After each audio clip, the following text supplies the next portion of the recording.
August 14th கூலி திரைப்படம் release ஆச்சு.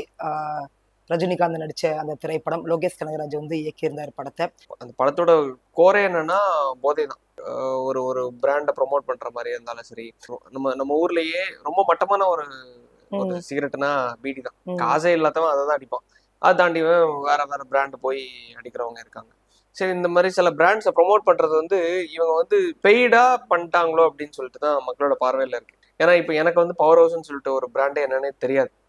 பீடிங்கிறது தெரியும்.